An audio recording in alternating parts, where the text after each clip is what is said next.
जिसको आपने वोट दिया वो आज नरेंद्र मोदी के गोद में बैठकर दूध पी रहा है। नीतीश कुमार अपनी जिंदगी का आखिरी इलेक्शन लड़ रहे हैं इंशाअल्लाह ताला।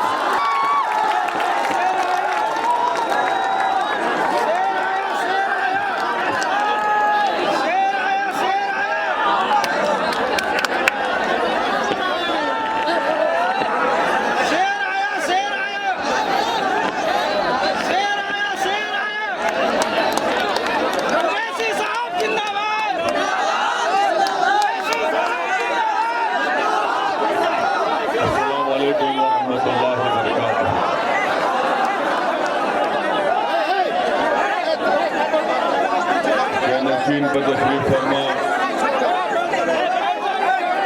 इत्तेहादुल मुस्लिमीन के रुकने पार्लिमान मोहतरम इम्तियाज जलील साहब, खुशादामन से मजलिस इत्तेहादुल मुस्लिमीन के उम्मीदवार मोहतरम इज़हार असरी साहब, नशीन पर तशरीफ फरमा तमाम बुजुर्गान मिल्लत, जिम्मेदार हजरात, मेरे मजलिसी रुकबा,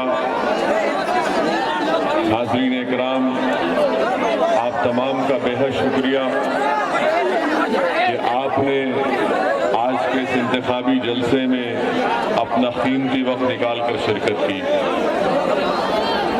आप तमाम लोग बखूबी इस बात से वाकिफ़ हैं कि मजलिस इत्तेहादुल मुस्लिमीन इस बिहार के असेंबली के चुनाव में हमारे साथ उपेंद्र कुशवाहा साहब की RLSP party, Bahujan Samaj party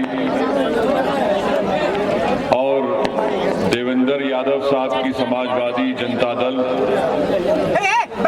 और जनाब राजभर साहब की सुहेल देव पार्टी, हम तमाम ने मिलकर एक ग्रैंड डेमोक्रेटिक सेकुलर फ्रंट बनाया है, जिसमें हमने ये तय किया कि इंशाअल्लाह ताला आप तमाम की ताईद और दुआएं साथ रही तो बिहार का नया मुख्यमंत्री उपेंद्र कुशवाहा साहब को बनाया जाएगा। और आप ये बात भी जानते हैं कि मजलिस इत्तेहादुल मुस्लिमीन बिहार प्रदेश में 5 साल पहले हमने अपने सियासी सफर का आगाज किया, तो इसी सीमांचल की सरजमीन से हमने अपने सियासी सफर का आगाज किया। और जब मजलिस इत्तेहादुल मुस्लिमीन ने सीमांचल की पसमानदगी, सीमांचल के इंसाफ का मुतालबा किया, तो तमाम बिहार की दीगर सियासी जमातें, चाहे वो RJD हो, JDU हो, BJP, कांग्रेस, ये सब ताज्जुब कर रहे थे ये कौन है, ये कौन पार्टी है जो आज आकर सीमांचल के इंसाफ की बात कर रही है। हमारे मुखालिफिन ने हमारा मजाक भी उड़ाया और सब ने कहा कि ये सिर्फ इलेक्शन का एक हरबा है, इलेक्शन खत्म होने के बाद ये सीमांचल को याद नहीं करेंगे। मैं आज आपके दरमियान में खड़े होकर जिम्मेदारी के साथ कह रहा हूं कि 5 साल पहले जो हमने अपने सियासी सफर का आगाज किया और हमारा नस्बुलैन यही है और आज भी है और कल भी रहेगा कि हम उस वक्त तक चैन से नहीं बैठेंगे जब तक के सीमांचल से इंसाफ नहीं होगा, सीमांचल की सरजमीन पर बसने वालों से इंसाफ नहीं होगा, सीमांचल को बाढ़ से राहत नहीं मिलेगी, सीमांचल के हर आदमी के घर तक रोड नहीं बनेगी, सीमांचल में जो अलीगढ़ मुस्लिम यूनिवर्सिटी है उसको सही यूनिवर्सिटी का मौक़िफ़ जब तक नहीं मिलेगा हम खामोश नहीं बैठेंगे। सीमांचल की सरजमीन पर बसने वाले मासूम बच्चे और बच्चियों के लिए मौसर स्कूल शिक्षा का इंतजाम नहीं होगा, हम चैन की सांस नहीं लेंगे। सीमांचल की जनता के लिए जब तक अस्पताल का इंतजाम नहीं होगा हम खामोश नहीं बैठेंगे, जब तक के सीमांचल के पूर्णिया में एयरपोर्ट नहीं बनेगा हम उस वक्त तक खामोश नहीं बैठेंगे। इसीलिए इसलिए हमने हमेशा कहा कि सीमांचल जिंदाबाद, सीमांचल जिंदाबाद। यही हमारा नारा है कि सीमांचल जिंदाबाद। और सीमांचल से इंसाफ उसी वक्त होगा जब आप मजलिस इत्तेहादुल मुस्लिमीन के उम्मीदवारों को भारी अक्सरियत से अपनी दुआ और वोट देकर कामयाब करेंगे। मेरे अजीज दोस्तों और बुजुर्गों, हम जब 5 साल पहले मजलिस इत्तेहादुल मुस्लिमीन का सियासी सफर का हमने आगाज किया, मैं आपको याद दिलाना चाहता हूं, आपके हाफिजे को ताजा करना चाहता हूं, उस वक्त गठबंधन के नाम पर आपसे वोट लिया गया। उस वक्त गठबंधन के नाम पर आपसे वोट लिया गया। जब हम यही कोचा दामन के बुजुर्गों से मुलाकात करते थे तो हमारे बुजुर्ग हमसे कहते थे कि ओवैसी तुम अभी अभी आए हो, कोशिश करते रहो और बार बार आते रहना। लोग हमसे सवाल करते हैं कि तुम आओगे नहीं आओगे। मैं बुजुर्गों को बड़ी आजिजी और इनकिसारी के साथ अर्ज कर रहा हूं कि आपने जो हमको हिदायत दी थी और आपने हमको जो मशवरा दिया था, आपने जो हमसे सवाल किया था कि तुम 5 साल के बाद बार बार आओगे या नहीं आओगे, अल्हम्दुलिल्लाह हम हमेशा आपके दरमियान में आते रहे, आज भी हैं और इंशाअल्लाह ताला कल भी रहेंगे। दूसरा हमसे कहा गया था कि 5 साल पहले जब विधानसभा के बिहार के असेंबली के चुनाव हो रहे थे तो बाज लोगों ने हमसे कहा कि ओवैसी यहाँ पर हवा गठबंधन की है। हमने कहा हम हवा को देखकर काम नहीं करते, हमने तूफानों से मुकाबला करने का हुनर सीख लिया है, हम मुकाबला करेंगे। हमने मुकाबला किया अल्हम्दुलिल्लाह, अल्लाह की जात पर उस वक्त भी तवक्कल किया, आज भी अल्लाह की जात पर तवक्कल करके मुकाबला कर रहे हैं, क्योंकि हम जानते हैं कि हवाओं को देखकर अगर हम अपने फैसले बदल लेंगे तो फिर वो इंसान साबित कदम नहीं रह सकता, इस्तिकामत उसको नहीं मिलेगी, क्योंकि हमको जानते हैं कि हमारा मुकाबला हमेशा बातिल ताकतों से, बातिल कुव्वतों से होता रहा।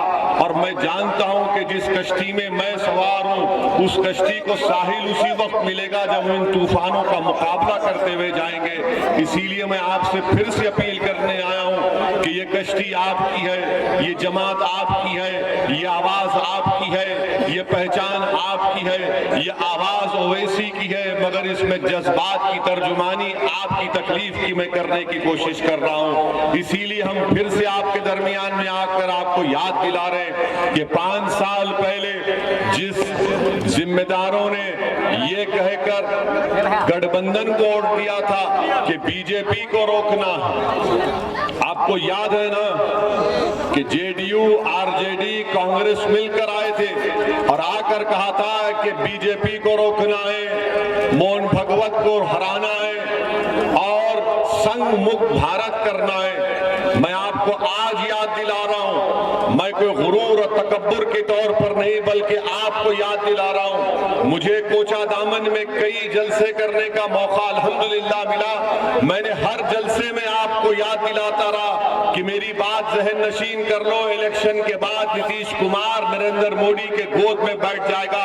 तो उस वक्त जेडीयू, आरजेडी, कांग्रेस के लोग मेरा मजाक उड़ाते थे, मेरी तौहीन करते थे, मगर मैं आज आपके दरमियान में खड़ा हूं। बताओ मैंने 5 साल पहले जो बात की थी क्या वो सच साबित हुई नहीं हुई? जिसको आपने वोट दिया वो आज नरेंद्र मोदी के गोद में बैठकर दूध पी रहा है। हमने 5 साल पहले आपसे कहा था कि जेडीयू को वोट देने का मकसद यही है, मतलब ये है आरजेडी का वोट देने का, ये कांग्रेस का साथ देंगे, सब के सब बीजेपी का साथ देंगे। आप बताइए, जिस जेडीयू, आरजेडी और कांग्रेस ने आपका वोट लिया और वोट लेने के बाद अगर उसमें से उनका एक साथी बीजेपी की तायीद करके बिहार में बीजेपी को इख्तिदार या सत्ता देता है तो क्या ये जिम्मेदारी आरजेडी पर, कांग्रेस पर आयद नहीं होती? 5 साल पहले मुझको कहा गया था कि ये वोट कटवा है। मैं आज भी कह रहा हूं और कल भी कहता रहूंगा, मेरा काम वोट काटना नहीं है, मेरा काम दिलों को मिलाना है और मैं इंशाअल्लाह दिलों को मिलाकर ही, जब तक अल्लाह मुझे इस दुनिया में जिंदा रखेगा, मैं दिलों को मिलाता रहूंगा। जब तक जिंदगी मुझसे वफा करती रहेगी मैं दिलों को मिलाता रहूंगा। मगर असल वोट के चोर तो जेडीयू, आरजेडी और कांग्रेस वाले हैं। ये वोट के चोर हैं जिन्होंने आपसे आपका वोट की चोरी की और उसके बाद आपको धोखा देकर आपके पीठ में खंजर मारकर जाकर नरेंद्र मोदी का साथ किया।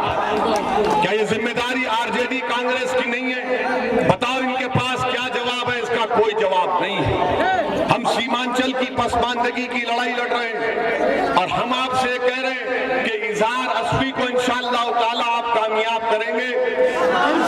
तो इजहार अस्वी जब विधानसभा में जाएंगे, मुख्यमंत्री इंशाअल्लाह अगर अल्लाह ने चाहा उपेंद्र कुशवाहा भी बनेंगे, तो मैं इजहार अस्वी साहब से आपके दरमियान में जो मैंने उनसे कहा वो फिर आपको कह रहा हूं कि इजहार अस्वी साहब, अगर आप मुख्यमंत्री से मुलाकात करेंगे,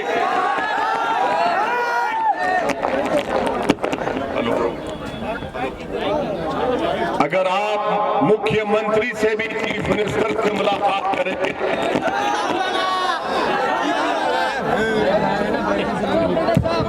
हाँ अभी ठीक है, चलिए कोई बात नहीं, होता है,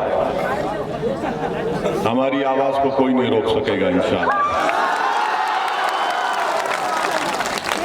अगर इजहार अस्वी की मुलाकात चीफ मिनिस्टर से भी होगी वक्त के, तो हम आपके दरमियान में खड़े होकर इजहार अस्वी साहब से कह रहे हैं कि ना आपकी गर्दन झुकी हुई होगी, ना आपकी नजरें नीची होंगी, बल्कि आंख में आंख डालकर, गर्दन तान कर, सीना तान कर आप सीमांचल के कोचा दामन के अवाम के मसाइल की तर्जुमानी करें। जो यहाँ का विधायक जिसको वोट दिया गया था, गठबंधन झूठ बोलकर हमारे पीठ में खंजर घोंपकर धोखा देकर और हासिल किया, ये इनको इनकी पार्टियों से, आरजेडी से, जेडीयू से, कांग्रेस से टिकट इसलिए दिया जाता है, इनको इसलिए टिकट दिया जाता है कि इनसे कहा जाता है कि तुम्हारा काम गर्दनों को नीचे झुकाओ, हमारी आंख में आंख नहीं मिलाना और हम तुमको जहां कहें वहां पर बैठ जाओ। मैं आपसे कह रहा हूं कि मैं इन चीजों को नहीं मानने वाला हूं। हिंदुस्तान की पार्लियामेंट में अगर गरीब आवाम ने मुझे इम्तियाज जलील को कामयाब करके भिजाया तो हम दो ही सही, मगर अल्लाह के करम से 540 के ऐवान पर हम भारी पड़ जाते हैं। ये मिजाज हमारा है और यही मिजाज इजहार अस्वी साहब को इंशाअल्लाह ताला जब पटना में जाएंगे तो बिहार की विधानसभा में इजहार अस्वी ना नजरों को झुकाएगा, ना गर्दन को झुकाएगा, बल्कि सीना तान कर कहेगा कि सुनो मोदी, अगर तुम्हारा 56 इंच का है तो मेरा 60 इंच का मेरे पास है। मैं यहाँ पर बताऊंगा उनकी दास्तान को। आप पूछिए इन लोगों से, आरजेडी जेडीयू के लोगों से, कि तुमने 5 साल पहले हमसे धोखा करके झूठ बोलकर वोट हासिल किया था, वोट कटवा कौन साबित हुआ? बताओ आप, किसने आपके वोट की चोरी की और बीजेपी के साथ जाकर बैठ गए? तीसरी बात, एनपीआर, एनआरसी और सीएए का जब एहतजाज चल रहा था, पूरे किशनगंज में चला, पूरे सीमांचल में चला, मैं आपको से पूछ रहा हूं, क्या जब ये सीएए, एनपीआर, एनआरसी का एहतजाज चल रहा था तो क्या आपने आरजेडी और जेडीयू के लोगों को देखा रोड पर एहतजाज करते हुए? क्या आपने सीएए, एनपीआर, एनआरसी के एहतजाज में जब कांग्रेस, जेडीयू, आरजेडी को नहीं देखा, किसको देखा आपने? अख्तर अली खान को देखा। किसने देखा? किसको देखा आपने? हमारे किशनगंज के एमएलए वहां पर, वो रोड पर थे, आप रोड पर थे, हमारी बहनें थी, हमारी माएं थी, क्यों एहतजाज कर रही थी सीएए, एनपीआर, एनआरसी के लिए? क्योंकि हमारी बका का मसला था। और सुनो सीमांचल की जनता, सुनो कोचा दामन के मेरे गयूर भाइयों और बहनों, मेरे बुजुर्गों, यही बीजेपी ने कहा कि हम सीएए, एनपीआर, एनआरसी को लागू करेंगे, इसलिए कि सीमांचल किशनगंज में घुसपैठी है। मैं आज के जलसे में मौजूद तमाम से एक सवाल करना चाह रहा हूं, बताओ आप घुसपैठी है? क्या आप घुसपैठी है? क्या आप इस भारत के बाइज्जत अव्वल दर्जे के शहरी नहीं है? तो फिर क्यों खामोश बैठी आरजेडी?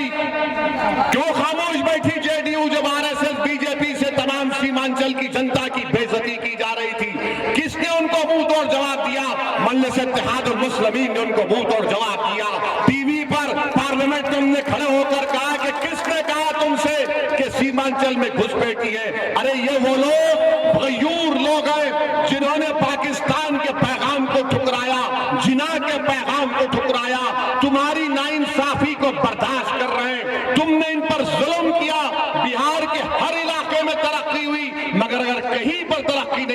सीमांचल में नहीं होती। अरे एम्स आता है, पटना को जाता है, दरभंगा जाता है, मगर सीमांचल की सरजमीन पर नहीं आता।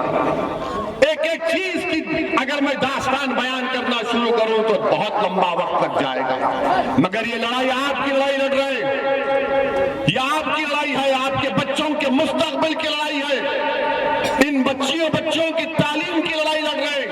मैं बिहार को अपनी मकबूलियत में इजाफा करने के लिए नहीं आया, अल्लाह जानता है मेरी बात को। मैं बिहार को इसलिए आया और सीमांचल की लड़ाई ये आपके मुस्तकबिल के लिए, ताकि आप लीडर बने, आपकी क़ियादत बने, जो इन तमाम जेडीयू आरजेडी की गुलामी से आजाद हो, ज़हनी गुलामी से आजाद हो, सियासी गुलामी से आजाद हो, हर तरह से हमको आजादी मिले, ताकि सही मानों में यहाँ पर तरक्की हो, यहाँ पर काम हो, यहाँ पर स्कूल बने, यहाँ पर आप सीना तान कर कहे कि हाँ अब हमारी एक आवाज है जो इज़हार रस्मी के रूप में विधानसभा में गूंजेगी। ये पैगाम आपको देने के लिए आया। मेरे अजीज दोस्तों और बुजुर्गों, बहुत सी बातें होती हैं, बहुत से नारे लगाए जाते हैं। अब जब आरजेडी के लोग आएंगे तो एक ही बात कहेंगे, देखो बीजेपी को रोकना है। एक ही बात कहेंगे जब आरजेडी कांग्रेस वाले आएंगे, कहेंगे बीजेपी को रोकना है। अरे जब यहां पर मक्का की फसल का पैसे नहीं मिले तो वो बीजेपी है क्या? मिला आपको फसल के पैसे मिले आपको? अब वो नहीं बोलेंगे नहीं, वो हैदराबाद से एक दीवाना आया था, उसकी बातों पे नहीं जाना, वो जज्बाती तकरीर करता है, वोट कटवा है। अरे तुम वोट चोर हो, तुमको सीमांचल की जनता से क्या मोहब्बत? तुम कब तक बीजेपी का डर हमको दिखाओगे? अरे याद रखो, अगर मैं दुनिया में आया तो खून के लुथड़े से आया, अल्लाह के करम से आया। अगर मैं दुनिया में पैदा हुआ तो अल्लाह के करम से पैदा हुआ। अगर मैं दुनिया में जीऊंगा तो अल्लाह के करम से जीऊंगा। अगर मैं मर पे जाऊंगा तो मेरा हिसाब भी अल्लाह करेगा। ना तुम दुनिया में करोगे ना आखिरत में करोगे। मैं अल्लाह का मोहताज था, हूं और रहूंगा। मैं किसी सियासी जमात के बैसाखियों पर जिंदा नहीं रह सकता। मेरे अजीज दोस्तों और बुजुर्गों, आपको ये समझना है कि जब तक भारत की जमहूरियत में आपकी एक आजाद सियासी आवाज नहीं होगी, आप अपने मसाइल को हल नहीं करवा सकेंगे। 540 का भारत का लोकसभा है। जब CAA का कानून आया तो पूछो ये आरजेडी वालों से, पूछो ये कांग्रेस वालों से, पूछो ये जेडीयू वालों से, किसमें हिम्मत थी कि मोदी के सामने मैंने कहा यह कानून महात्मा गांधी और अंबेडकर के खिलाफ है, उसको फाड़ कर फेंक दिया। नहीं कर सकते थे। जब मैंने वो कानून को फाड़ा पार्लियामेंट में तो सन्नाटा जारी हो गया। किसी एक बीजेपी के जेडीयू के एमपी थे, बोले कि वैसी तुमको डर नहीं लगता? मैंने कहा किससे? तुम्हारे बाप से या अल्लाह से? मेरे अजीज दोस्तों और बुजुर्गों, आज मैं आपसे अपील कर रहा हूं कि असबियत को थोड़ी देर के लिए छोड़ दीजिए, बल्कि हमेशा के लिए छोड़ दीजिए। असलियत को छोड़ दीजिए। दुश्मन सिर्फ कमजोरी देखता है और उस कमजोरी का इस्तेमाल करना चाहता है, इस्तेसाल करना चाहता है। और याद रखिए, यकीनन हमारी एक शनाख्त है, उस शनाख्त पर रहिए, मगर उसको दुश्मन को फायदा पहुंचाना मत दीजिए, उससे दुश्मन को ना फायदा पहुंच जाए। बहरहाल ये पहला जलसा है कोचा दामन का, और भी जलसे होंगे, मैं आता रहूंगा। मैं आपसे इस उम्मीद से जा रहा हूं कि अब की बार इंशाअल्लाह ताला आप मुत्तहदा तौर पर अपना एक वोट मजलिस इत्तेहादुल मुस्लिमीन के उम्मीदवार जनाब इज़हार रस्मी साहब के हक में इस्तेमाल करेंगे, जिनका इंतखाबी निशान पतंग छाप पर बटन दबाइए और इज़हार रस्मी को कामयाब करिए। और आपको और एक बात बता रहा हूं, जेडीयू वालों सुन लो, नीतीश कुमार अपनी जिंदगी का आखिरी इलेक्शन लड़ रहे हैं इंशाअल्लाह। नीतीश कुमार अपनी जिंदगी का आखिरी इलेक्शन लड़ रहे हैं। बहुत बोले थे ना नीतीश, वोट कटवा। अरे याद रखो, जब तुम झूठ बोलते हो तो वक्ती फायदा हो सकता है, मगर जीत हमेशा सच्चाई की होगी। तुमने झूठ बात कही थी, आज इंशाअल्लाह तुम्हारा वैसे ही खात्मा होने जा रहा है। सियासी तौर पर अब नीतीश कुमार नहीं जीतने वाले, टाटा बाय बाय कर रहे हैं। बीजेपी नरेंद्र मोदी